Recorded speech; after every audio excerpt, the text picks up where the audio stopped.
two, three.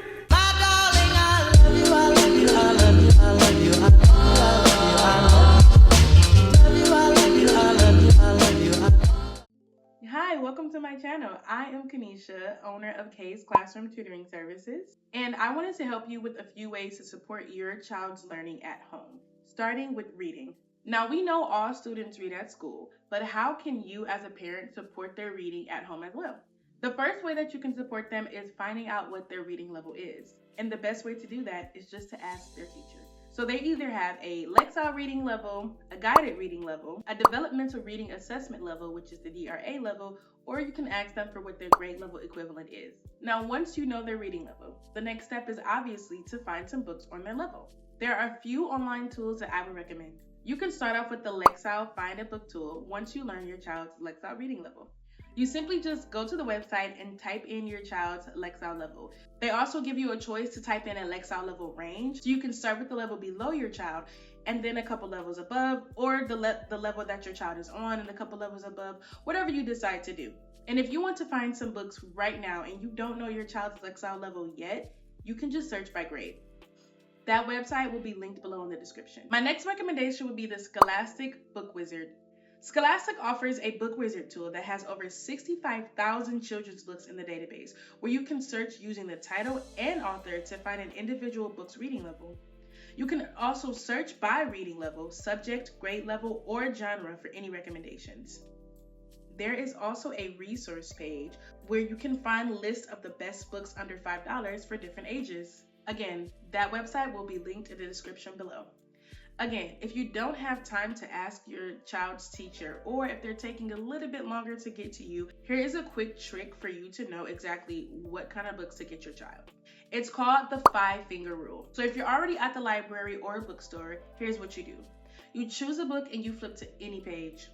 If your child seems to have trouble reading more than 5 words on any page in that book, that's a good indicator that the book may be a little too advanced for them. Here's how it works. Your child picks a book that they're interested in. You're going to open to any random page and have them start reading out loud. You put up 1 finger for each word they struggle with or don't know. 0 to 1 fingers equals too easy, but still okay for fun reading. 2 to 3 fingers is just right, perfect independent reading level. 4 to 5 or more fingers is too hard for independent reading, but great for read alouds together. The final thing that I would tell you today is to consider more than just your child's reading level. The most important thing when it comes to reading is that your child is interested in what they are reading. When I was younger, my mom used to take my siblings and I to the library all the time. That's why it's still my favorite place in the world. She used to let us go up and down the aisles and pick the books that we wanted, and then she would approve them. But it didn't matter if she approved or didn't approve because every book that I gave her was something that I would be interested in reading anyway. When you're looking at books and picking out books, I highly encourage you to take your child with you and let them pick the books. If they can't read what it's about, you tell them what it's about and ask them if this is something that they're interested in. I know personally, back in the day, I loved Captain Underpants, and I know now they have like Dogman and Catman and stuff like that. Those books seem to be very popular among young kids now.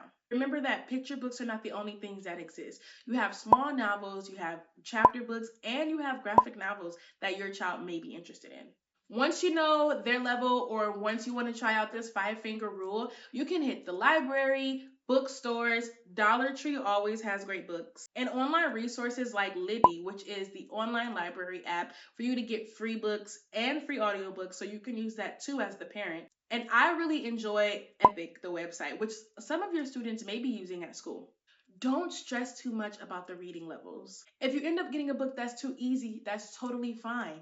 Practice makes perfect. Get your child in the rhythm of reading and the rhythm of loving to read.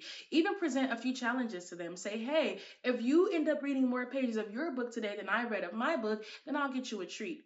I know when I was a teacher, every day I told my students, hey, I have to read some of my book tonight, and if I come to school tomorrow and you ask me if I read and I say no, you all get 5 dojo points. And they would ask me every day, Miss Lee, did you read? Miss Lee, did you read? And they either got points or they didn't. And that encouraged them to want to read more as well.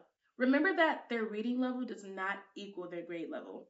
Every child progresses differently. And last but not least, let your child's interests drive their choices.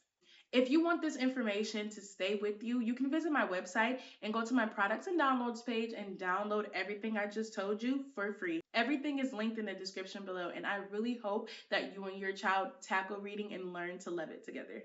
1, 2, 3.